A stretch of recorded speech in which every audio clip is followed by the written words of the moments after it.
Mugamba mutebagala balungi abeekumira kusenga face to face simbaniriza tonight olwaleero tugenda kwogera ku mukyalo omukalu. Abantu abasinga bw'enjogera ku mukyalo omukalu all we think about is nti omukyala nga tatobaako yadde abamu ne bagamba singa kiva ku ki okubeera nga bwemba neegatta n'omwami wange nsooka n'embeera nga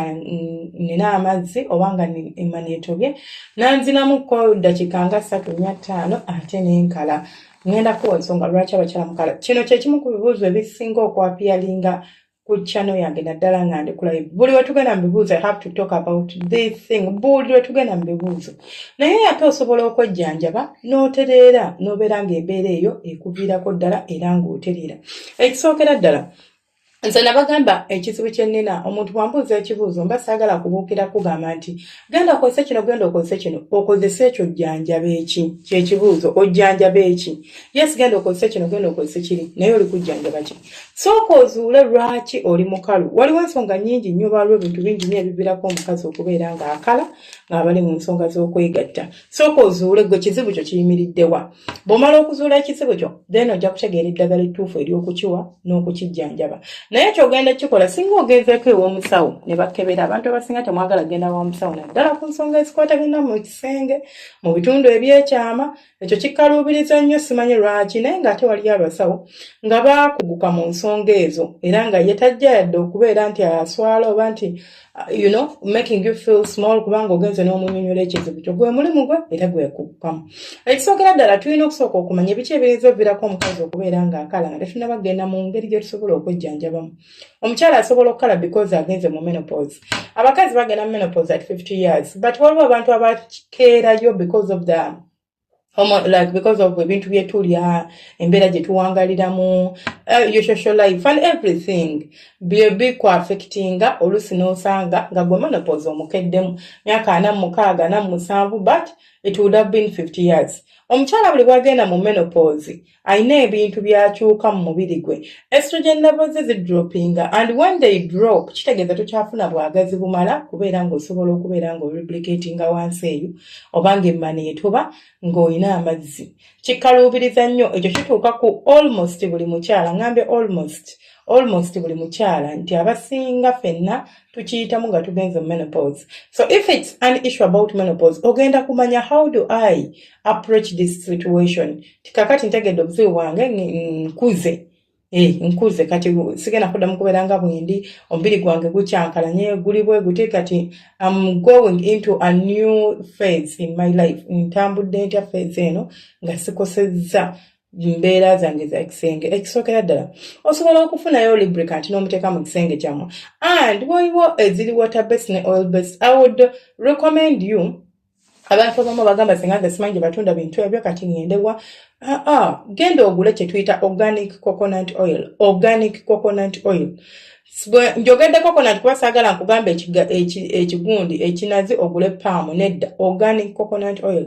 Kagula akacupako teeka mu kisenge osobola omweyambisaako nti ate ye ne bw'obanga si wa nsonga za kwegatta osobola okumusiigayokko okubeera nga weeyamba okwejjanjaba mpola like n'obeera ng'omusiiga mu bukyala bwo n'oteeka ku lugalo n'osiigayo n'omuleka nga si nti muli kwegatta nedda just on daily basis. Kijja kuyambako okumoisturizinga ajja kubeera absorbed mu walls zo oba mu bisenge by'emmana akuyambeko okubeera nga absorbingibwa era obeere ng'osobola okubeera moisturized wansi eyo oba okitegeera.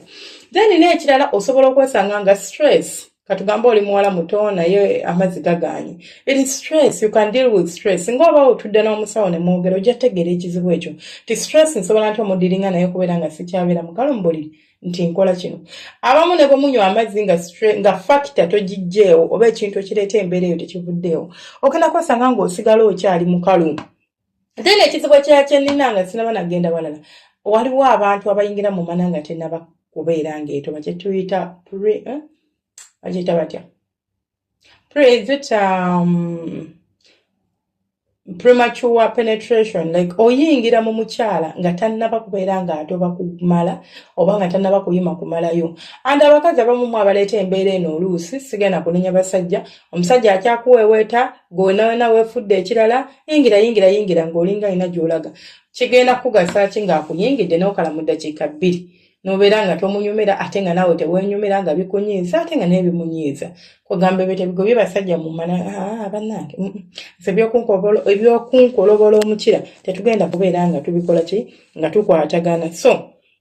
osobola okuba nga gwe obuzibu bw'olina si menopause si stress si ki nga bwetaaga just muntu kubeera ng'ategeera omubiri gwo n'abeera ng'akuggiisa bulungi nga tannaba kuyingira bino togenda bitegeera singa oba tewewadde budde infection STDs UTIs bino byonna biviirako omukyalo okubeera ng'akala bw'oba olina infection osobola okuzejjanjaba mpola nabagamba osobola ofuna akamunyu oyo n'ofumba n'onywako akuyambako okujja obutwa mu mubiri omukyala wenna ng'oli mukalu omukyala omukalu ng'olina infection osobola okukozesa ekigagi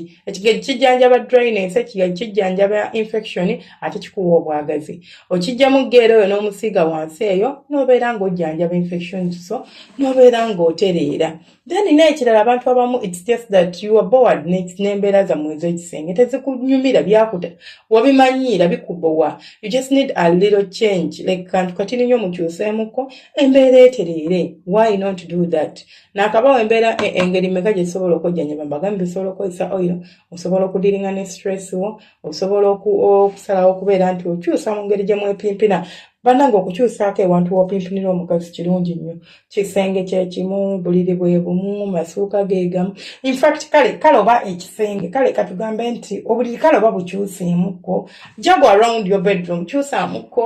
oba dressing mirror mugiteekeko eno oba tv mugimuvinga mugiteekeko eno simanyi naye just kyusaamuko omuntu abeere nga sinti ne bwaba mu nzikiza amanyi w'alina okukwata okubaako kyajjawo kirina engeri gye kirefreshing obwongo bw'omukyala n'abeera ng'agenda kuba ng'alina obwagazi ate era ng'atoba ekirala sooka okebera obwagazi bw'oyimiridde otya mu nsonga z'obwagazi emmana tosobola kubeera mu mazzi nga tolina bwagazi buli bw'obeera ng'oli mukalu manya buli bw'obeera nga tolina bwagazi n'obukalu busuubire nti bugenda kujja so kebera ayoke libido eri fine bwebanga yakyankalana dda toyagala butuusa mukolo kuba munange ndi mufumbo kuba munange nina omusajja ye kati ngole ntya ye kati mugambe ntya kuganga gw'oliawo butuusa mukolo tewetaaga butuusa mukolo kyolina okukola kyangu nnyo waakiri omusajja kola ki muwa akadde kyolina okukola kyangu nnyo weewa akadde wejjanjabe obeere ng'ofuna obwagazi kubanga eddagala gyeriri then waliyo n'amadagala amala ge tusobola okufumba habo ne tunywako waliyo olusiiti tulinayo olutengotengo tulinayo akabamba maliba oba akalega maliba tulinayo okura tulinayo eddala baliyita batyawo ebudde mu mutwe